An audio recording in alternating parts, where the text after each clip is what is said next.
Pemberani.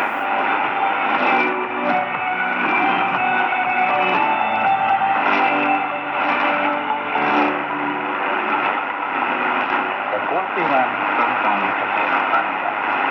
Pria pemberani terus maju memberi inspirasi. Bagian pertama, mengenali musuh dalam diri. Sobat pemberani, sebelum kita melawan musuh, kita harus tahu dulu siapa musuh kita. Betul? Nah, musuh yang akan kita lawan kali ini adalah kekhawatiran itu sendiri. Kekhawatiran tentang kesehatan bisa muncul dalam berbagai bentuk. Mulai dari takut kena penyakit tertentu, cemas dengan kondisi fisik yang menurun, sampai stres mikirin biaya pengobatan.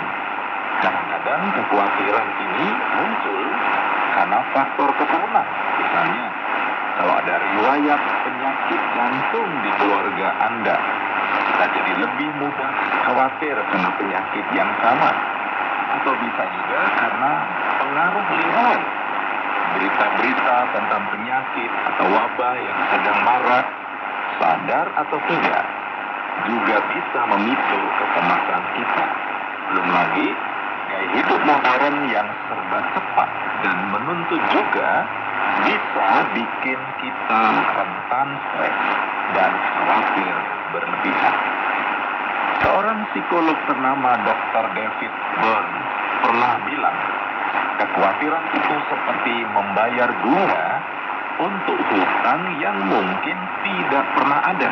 Nah, bayangin saja, kita sudah bayar mahal dengan pikiran dan tenaga kita, ternyata hutangnya nggak ada. Rugi banget kan? Coba deh ingat-ingat, kapan terakhir kali Anda khawatir soal kesehatan? Mungkin waktu badan terasa nggak fit, atau pas dengar berita tentang penyakit tertentu. Rasanya gimana? Pasti nggak enak banget kan? Dada sesak, pikiran kalut, tidur pun jadi nggak nyenyak. Ada cerita lucu nih sobat, tentang seorang bapak-bapak yang tiap hari khawatir banget bakal botak. Saking khawatirnya, dia sampai membeli berbagai macam obat penumbuh rambut, dari yang tradisional sampai yang modern. Tahu-tahu pas lagi ngaca, dia baru sadar kalau dari dulu dia emang botak. Sobat pria pemberani, kitab suci mengajarkan kita untuk tidak khawatir secara perhatian. Psalmasi berkata, karena itu aku berkata kepadamu, janganlah khawatir akan hidupmu. Nah, sebagai orang percaya, kita diajak untuk percaya pada penyertaan Tuhan dan tidak larut dalam kekhawatiran. Bagian kedua, dampak kekhawatiran pada kesehatan. Oke, sekarang kita sudah mengenal sama musuh. Selanjutnya kita perlu tahu seberapa bahaya sih musuh yang satu ini. Ternyata dampak kekhawatiran pada kesehatan itu nggak main-main loh. Penelitian menunjukkan bahwa kekhawatiran yang berlebihan bisa memicu berbagai masalah kesehatan, seperti gangguan tidur, susah tidur, sering terbangun di malam hari, atau mimpi buruk, masalah pencernaan, mah, diare, atau sembelit, penyakit jantung, tekanan darah tinggi, detak jantung nggak teratur, bahkan serangan jantung, gangguan mental, depresi, kecemasan, atau gangguan panik, penurunan produktivitas, sulit fokus, mudah lelah, dan kurang bersemangat dalam bekerja atau beraktivitas. Kekhawatiran membuat kita terjebak dalam lingkungan pikiran negatif yang menguras energi dan menghalangi kita untuk berpikir jernih. Akibatnya, kita jadi sulit mengambil keputusan, menunda-nunda pekerjaan, dan mengalami penurunan kinerja secara keseluruhan. Sobat pemberani, bayangin saja, tubuh kita ini kayak mobil. Kalau mesinnya terus-menerus dipaksa bekerja keras karena stres dan kekhawatiran, lama-lama bisa rusak, bukan?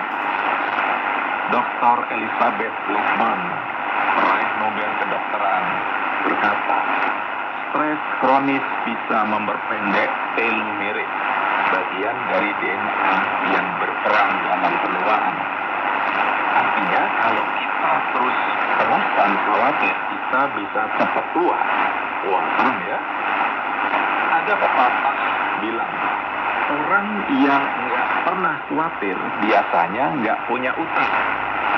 Tapi jangan sampai kita jadi banyak utang cuma biar nggak khawatir ya. Bagian 3, strategi mengatasi kekhawatiran.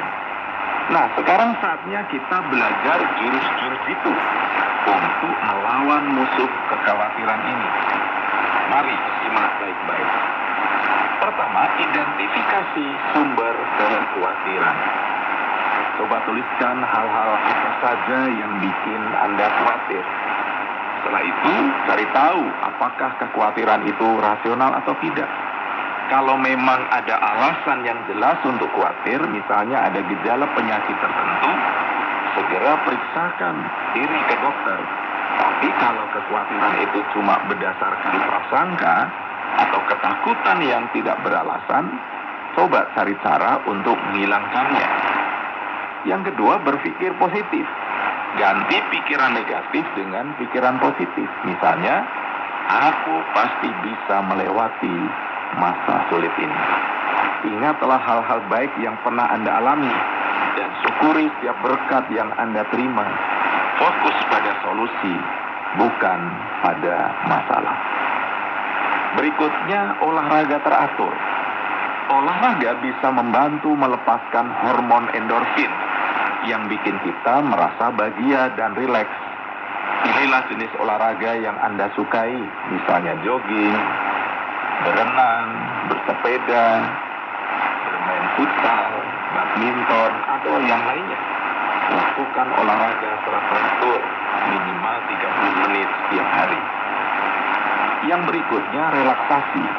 Lakukan teknik relaksasi seperti bermeditasi, yoga, atau pernapasan dalam. Luangkan waktu sejenak untuk menenangkan diri dan melepaskan ketegangan. Anda bisa mendengarkan musik yang menenangkan, membaca buku, atau berendam air hangat. Jangan pendam kekhawatiran sendirian. Ceritakan pada orang terdekat atau ahlinya. Berbagi cerita dengan orang lain bisa membantu meringankan beban pikiran Anda. Carilah orang yang Anda percayai dan bisa memberikan dukungan moral. Carilah seorang sahabat. Jika perlu, konsultasikan dengan psikolog atau konselor. Ibarat main game, kita harus punya strategi yang tepat untuk mengalahkan musuh. Nah, strategi di atas adalah senjata kita untuk melawan kekhawatiran.